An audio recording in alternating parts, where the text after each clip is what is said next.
لو كان الزمالك دوت كسب الماتش دوت كنا هنسمع صويت وعويل واوضه اللبس واكتسحوا الاهلي وافترس الاهلي. وبص عظمه لما الكابتن حسين لبيب نزل بيان بيشكر فيه الزمالك مجرد ان هو اعتلى الدوري واحنا لسه في اول الدوري. تخيلوا لو كان كسب الاهلي كان ايه اللي حصل؟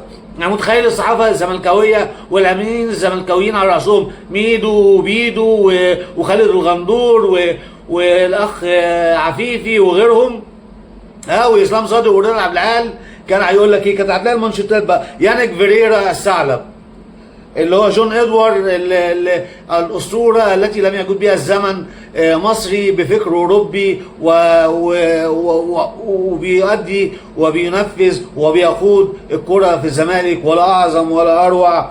حسام عبد المجيد بقى كان هيبقى احسن باك في مصر.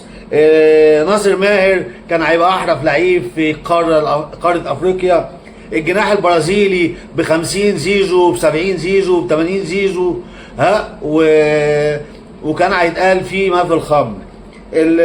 بن طايق بقى وغيره ودونجا. مين معايا يقول ان دونجا احسن لاعب وسط في افريقيا وفي المجره كلها؟ ما كناش هنخلص. فالحمد لله ان احنا خلصنا من الوش والصداع والكارثه اللي كانت هتحصل من اعلام وجمهور الزمالك بفوزنا على الزمالك. مليون مبروك، واتمنى ان الروجيتا ديت تبلغ لمجلس اداره ويسمعوها كويس، والسوشيال ميديا ما يقعدش يطبل لكام لعيب ويسيب بقيه الفريق، لانهم في الاخر هم بني ادمين.